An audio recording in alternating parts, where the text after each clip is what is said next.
La Convención sobre los Aspectos Civiles del Secuestro Internacional de Niños, Niñas o Adolescentes fue adoptada por la Conferencia de La Haya en 1980. Es la misma que el Congreso Nacional de Chile aprobó en 1994. Busca proteger al niño en el ámbito internacional contra los efectos perjudiciales de un traslado o de una retención ilícita y establecer procedimientos para garantizar el regreso inmediato del niño al estado de su residencia habitual, así como asegurar la protección del derecho de visita. En la ley de alcance internacional se hace respetar efectivamente a los demás estados contratantes los derechos de tuición y de visita existentes en una nación que haya suscrito. Se obliga a quienes adscriban al tratado a adoptar todas las medidas apropiadas para asegurar la realización de los objetivos de la Convención dentro de los límites de su territorio. Todos quienes hayan firmado el convenio deberán contar con una autoridad central que se encargue de cumplir las obligaciones que les serán impuestas por la Convención. La idea es que entre las autoridades centrales estén comunicadas y puedan colaborar con el fin de asegurar el regreso inmediato de los niños. Esto conlleva la localización, prevención de peligros, asegurar devolución voluntaria del menor de edad, enviar información del caso, facilitar el inicio de un procedimiento judicial y asegurar el plano administrativo. Sobre esta lista civil del secuestro de menores, que se da en torno a familias en su mayoría, padre o madre que viaja con el niño, niña o adolescente y luego no regresa en el tiempo estipulado o simplemente desaparece, conversamos con Hernán López, juez de enlace del Juzgado de Familia de Pudahuel. Hola, ¿cómo están? Bienvenidos a una nueva edición de En Palabras Simples. Junto a Pablo vamos a ver un tema altamente interesante y que ya revisamos en nuestra cápsula educativa. Para hablar sobre ese tema y otras cosas que involucran a esa materia, nos encontramos con Hernán López, él es juez de familia de Pudahuel. Hernán, muy buenas tardes. Gracias, buenas tardes. Hernán, preguntarte un poco, ¿qué se entiende por el delito internacional y secuestro internacional de menores? Bueno, el secuestro yo creo que se explica por sí mismo, ¿cierto? Es el sustraer a una persona de un lugar y retenerla contra su voluntad. Esa es ciertamente lo que podría encajar en la figura penal del secuestro. El tema que, sin embargo, en el cual yo participo son los aspectos civiles del secuestro internacional de niños o niñas, y adolescentes, si tú lo quieres en realidad. Pero el nombre del instrumento internacional es ese. Aspectos civiles del secuestro internacional de niños. Ese es el aspecto en el cual si tú quieres, me especializo. ¿Y qué tipo de situaciones se pueden dar en el ámbito civil? Porque obviamente está el área penal que persigue el delito como tal, pero en el Claro. ámbito civil, ¿qué es lo que se busca restablecer? Yo diría que podemos, ya que estamos en términos sencillos, dos figuras. Una son la retención ilícita o el traslado ilícito. Traslado ilícito es salir con un niño o niña del lugar en que éste reside habitualmente, generalmente en compañía de uno de los padres, sin el consentimiento o la autorización del otro padre, ¿ya? Y la retención ilícita es que, habiendo el niño o niña salido con este otro padre autorizado desde el país del lugar de residencia habitual, no retorna al país de residencia habitual habiendo transcurrido el término por el cual se le brindó la autorización, o a veces habiéndose sencillamente sin ningún tipo de autorización.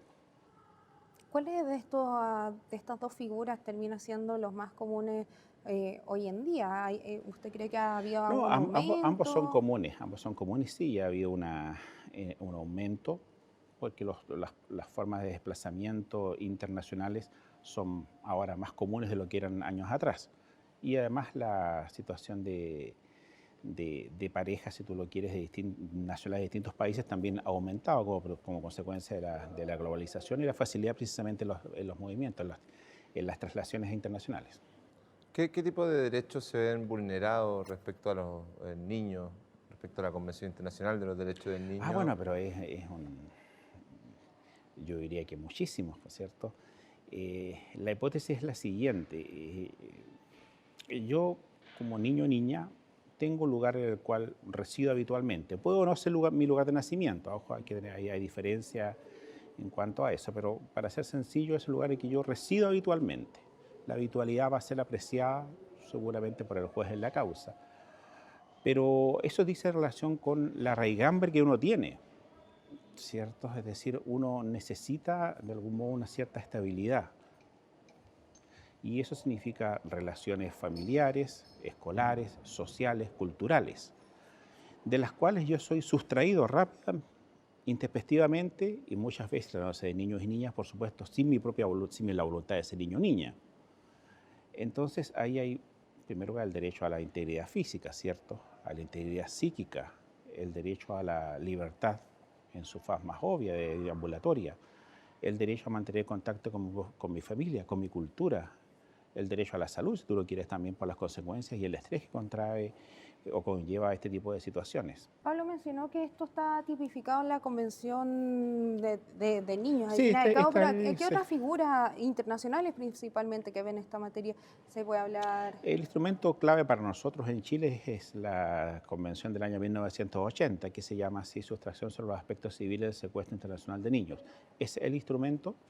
Luego tenemos una acta, el acta 205 de la Corte Suprema, que estableció un procedimiento, porque la Convención no lo establece, un procedimiento para darle urgencia y celeridad a este tipo de solicitudes. Esto es muy importante, puesto que si tú no actúas rápida, aceleradamente, urgentemente en estas situaciones, la situación de hecho provocada por el padre sustractor o la madre sustractora se consolida. Y de hecho, si tú no reaccionas rápidamente, puede que inclusive sea a la larga más vulnerador acceder al traslado, o perdón, al reintegro, que no hacerlo. Y es por eso que se requiere celeridad. Si un niño lleva una cierta cantidad de tiempo en un lugar de residencia habitual, la habitualidad está establecida, y el procedimiento de restitución se demora por lo menos un par de años, lo cierto es que ese niño ha estado 2 o 3 años ya en el lugar en el cual fue y ha creado ya a su vez nuevas raíces. Exactamente, y un poco, ¿cómo es este procedimiento que usted mencionó?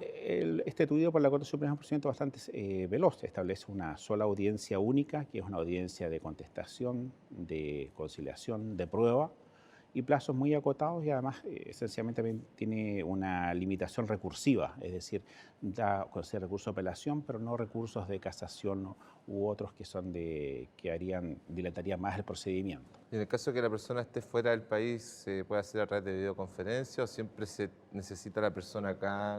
Qué buena tu pregunta, súper buena, buenísima. ¿Se podría dar esa figura? Sí, ¿no? aunque nos lleva a otro lado, pero sí. La incorporación de las nuevas formas de comunicación electrónica, no solamente en este caso, sino que en toda la jurisdicción de toda laboral, civil, familiar, penal, etcétera, está ya instalada ya. Y también en el resto de la red de Iberoamérica, tenemos una red que se llama Iberred, e internacionalmente también. Y para eso tenemos también que están fuera de la convención, y que es una de las funciones que cumplo yo, que es el denominado juez de enlace. ¿Ya? El juez de enlace, a mí me gusta esta expresión, aunque está un poco en desuso, pero yo creo que es muy indiciaria y ayuda al lenguaje fácil. Permite la comunicación entre el juez del requirente y el juez requerido. ¿Ya? Me explico. Las solicitudes de reintegro son efectuadas a través de la convención, a través de una figura que se llama autoridad central. ¿Ya? Pero esa autoridad central la comunica a la autoridad central del país requerido. En Chile la autoridad central es la Corporación de Asistencia Judicial, su oficina internacional. Y esta autoridad central gestiona en el país requerido y actúa como, si tú lo quieres, como abogado. ¿Ya? Puede entonces la parte requiriente no estar presente en el país, pero actúa por él la autoridad central. Y eso en cualquier país que esté ahí suscrito a la convención, porque las autoridades están. Pero además, tanto en el país requirente como en el país requerido va a haber seguramente un proceso judicial. No en todo, porque hay otros en que hay procedimientos administrativos, pero en nuestro país es un procedimiento judicial. Y con el objeto se entendió como una buena práctica ya hace muchos años en el seno de la Conferencia de La Haya, que llegar a los jueces no es fácil. No es fácil llegar a un juez en realidad o dialogar con él. Hay muchas inferencias en cuanto al respecto. Y se dijo, pero ¿quién puede dialogar con un juez? Otro juez, de su misma especie. Juez de enlace. Claro, y ahí nace la figura, la figura del juez enlace. Entonces el juez enlace actúa como un puente entre el juez del país requirente, que puede tener una causa, por ejemplo, quizás de cuidado personal, y en el cual está bien el cuidado personal, pero se encontró que el niño ya está en otro país, en Chile. y se contacta con el juez que en Chile está conociendo la sustracción. Y ahí se pueden entregar datos y ahí esa comunicación se hace como tú señalas. Se puede hacer por correo electrónico, por teléfono, por videoconferencia, etc. Y además, en el mismo procedimiento, el juez de familia puede, por supuesto, recurrir, como tiene libertad probatoria, a cualquier otro medio de prueba o forma de producir esta que sea más fácil, más expedita. Además de ello, ¿qué otras entidades están involucradas en todo este proceso? Esencialmente son, yo diría que esas, las autoridades centrales, las partes, por supuesto, que pueden también litigar con abogado particular. La intervención de la autoridad central no es excluyente, es principal, pero no excluyente, o sea, no excluye la participación de los abogados particulares. Los tribunales de familia, en nuestro caso, y esencialmente ellos son los intervinientes. Pueden también las partes recurrir a otros, quizás a medios de prueba que signifiquen intervención de terceros, como un perito, por ejemplo, pero no es lo acostumbrado. Pero aquí se da siempre todo con voluntad de las partes, ¿no? Porque obviamente cuando ya no hay voluntad se tiene que perseguir la otra área, me imagino, del secuestro, que es el área penal. Claro, pero sabes que ahí tienes, David, es súper buena tu observación también porque tanto la Convención como el Acta de la Corte Suprema ponen énfasis en la solución colaborativa, ¿ya? Y en ese sentido entonces siempre se debe, las mismas autoridades centrales tratan de evitar la judicialización. Es decir, a veces se puede conversar con el padre o madre sustractor y decirle los escenarios posibles.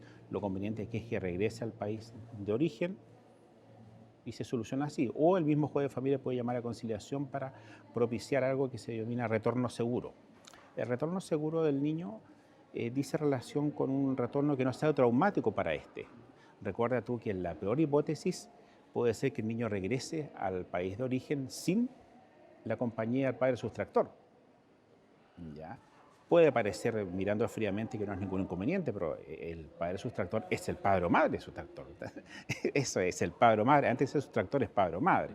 Entonces, para evitar esa situación, se buscan retornos seguros. O cuando el padre o madre sustractor ha salido del país de origen con transgresión a una norma de ese país o transgrediendo la autorización, y la figura penal que tú señalas, una forma de asegurar retorno seguro es crear instancias que aseguren a este padre sustractor que al regreso va a sufrir consecuencias morigeradas o no, va a tener consecuencias para poder enfocarse necesariamente solamente en el juicio de cuidado personal que puede estar ventilándose en el país de origen. ¿Y qué pasa si este niño, niña o adolescente no quiere retornar al país y se está realizando todo este proceso judicial? Ahí vamos a las reglas generales, es decir, tenemos la opinión del niño siempre, y eso a nivel internacional por la Convención, también por el Tratado, debe ser oído. Y debe ser oído en cuanto a su función de edad y en función a su madurez. Por ende, tanto la decisión del niño va a ser, ¿cómo lo puedo explicar? El niño tiene derecho a ser oído, pero hay que tener mucho cuidado, y eso también vale para cualquier juicio de familia, a que la opinión del niño sea la decisoria. ¿Ya? La decisión siempre le corresponde al juez.